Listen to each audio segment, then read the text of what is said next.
Welcome back to AM Agenda. Joining me in the studio now, the Liberal frontbenchers, Scott Morrison, and the Labor MP, Jason Clare. Good morning to you both. Good morning. Good morning, Ashley. Jason Clare, let's start with you. We should give you a chance to respond to some of Barnaby Joyce's claims there. He was speaking about the unfair dismissal laws. Could the government's changes act as a disincentive, do you think, for small businesses to hire more staff? Well, Barnaby just shows what we've always been saying, and that is that the Liberal Party and the National Party are the party of work choices.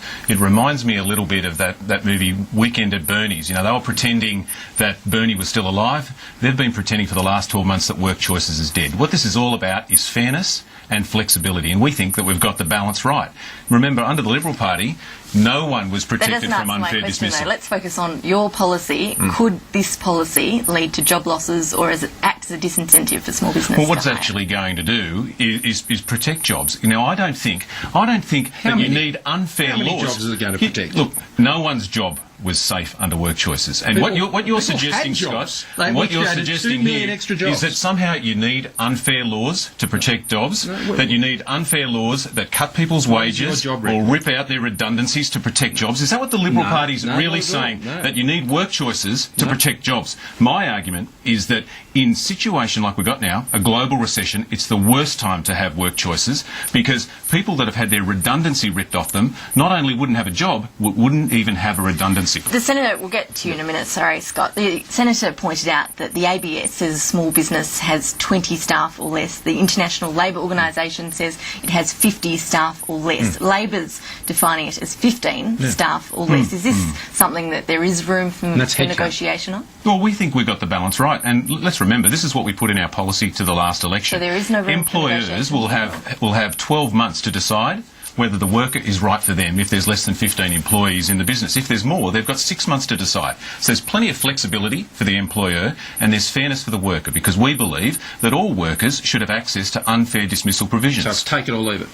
That's the view of the government on this legislation. Just take it or leave it. Our way or the highway, no room for negotiation. Well, we don't even know where the Liberal Party stands on this at the moment. Well, Scott Morrison, is this so important to the coalition that it will vote against the government's Fair Work bill if the amendments aren't acknowledged and accepted? We don't even know yet. We don't even know yet what the final legislation is going to look like. We've set out a number of key areas where we want changes, and we want the government to engage with us. Are those key areas crucial enough for you to Well, we have to see what happens with the government's response. I mean, at the last major bill we discussed, which was the stimulus package, the coalition made its position on that matter absolute at that point, and the government criticise us for not engaging with them. Now they criticise us for being available to engage with them. But the point you made earlier is the key one. This is actually about jobs. The government will not provide a guarantee on jobs with this bill. They will not go. They had 2 opportunities yesterday, and they didn't do it on 2 occasions. They know what this will do to jobs, and they will not provide that guarantee, and it's all about jobs. Should we get that sort of guarantee in this economic climate? Something a lot of people sitting at home are probably a bit concerned about. Well, you know, the Liberal Party are in the business of these irresponsible guarantees. Remember before the last election that interest rates would be at record lows. You know, what we're saying is that you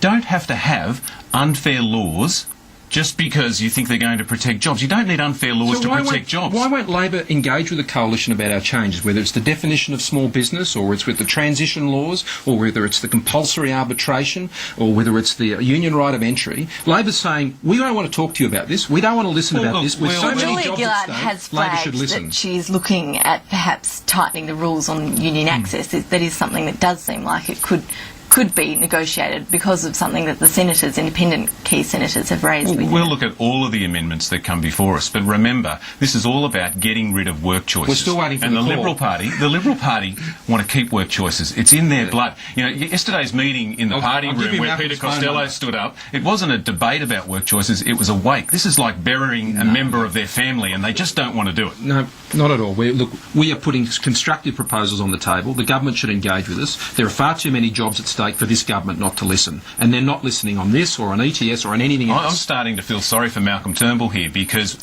he said work choices are dead. Now Peter Costello is forcing him to move to the extreme. Well, let's ask Scott about Peter Costello, because this is something that has come out of yesterday's party room meeting. We all know that Peter Costello got up, he said his piece about IR, that's fine, but is it time now, do you think, for Peter Costello to stand up publicly and say, I support Malcolm Turnbull, and put an end to all of this speculation? Well, I think that's a matter for Peter. But yesterday in the party room... What do you think, as his colleague, isn't this speculation damaging the party? What happened in the party room yesterday is Peter Costello agreed with the position of Shadow Cabinet. And there was broad unanimity on the issue that we discussed yesterday, and the position we arrived at, which was to put forward constructive changes and to have the government engage with us. Peter actually agreed with that position. So there's lots of people commentating about all of these sorts of things, but at the end of the day, the position's the same. But didn't he also push for Malcolm Turnbull to oppose the Fair Work Bill if those amendments went? No, he did not. Okay. Look, the fact is he's pushing Malcolm Turnbull. There are so many different... He's pushing Malcolm Turnbull to the extreme right. Okay, there are so many different time after time, Scott will try and tell you that Malcolm's position's safe and that Peter's not interested in the leadership. But if you believe that, I've got a swamp I want to tell you. Julia? The old swamp fox, Peter Costello, he's coming back, Julia, and so is work choices. Julia wouldn't guarantee Rudd's job yesterday, so I wouldn't get too enthusiastic. If you're convinced that Malcolm Turnbull will be the leader of the opposition at the next election, I've got $50 here. Mate. I bet right now that Malcolm Turnbull won't be the leader of the opposition at the next election. Triple $150. We'll keep that in mind. We'll put it on Centrebet. It is distracting, though. The newspapers are filled with it today. We're talking about it now. This is showing that this is something that is destabilising for Malcolm Turnbull.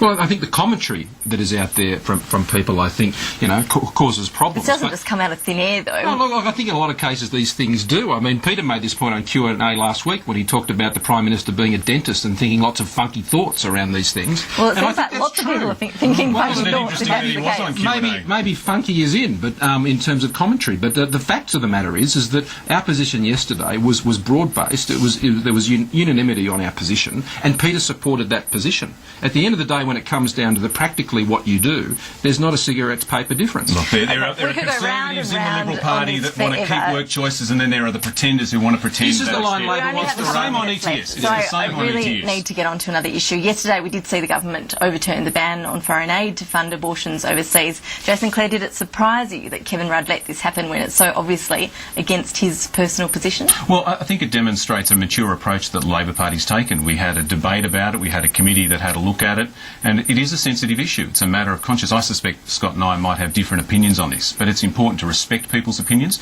My personal view is that this is an important thing to do. One of 8 Millennium Development Goals is to improve maternal health. This is going to help reduce the number of women that are dying through childbirth, and it's also going to help to reduce poverty. We've spent less money in this area than we should. In 10 years, it dropped from $7 million down to just above $2 million. This is going to give women around the world the same access to the same services that you can find here in Australia. Scott Morrison? Well, Jason knows I agree with increases in foreign aid, but I think that he and I do have a different view on this. I don't think this is the right way to go. But that's it's a conscience view. But I think the issue here for Kevin Rudd is he went to the last election and made a series of commitments to what I broadly described as the Christian lobby. And they said their vote was safe with him on these issues. Now, I think he's betrayed that confidence with that group of people. I think he should have stood up for his own principles if he has them. And I think it's another example of Kevin Rudd avoiding the buck when it comes to him. And he didn't stand up for what he says he believes in. So I don't know what he believes now. And those who put their trust in him on this issue, I think have every right to be very, very disappointed. Well, the ban has been overturned now, so that's where it's going to stay for the moment. Scott Morrison, Jason Clare, thanks for your time this morning. The bet is on. We'll keep you held to that, both of you. Thank you for your time. This afternoon, Kieran Gilbert will be along with PM Agenda at 4:15 Eastern Daylight Time. I'll be back tomorrow morning. For now, though, I'm Ashley Gillen. Thanks for your company.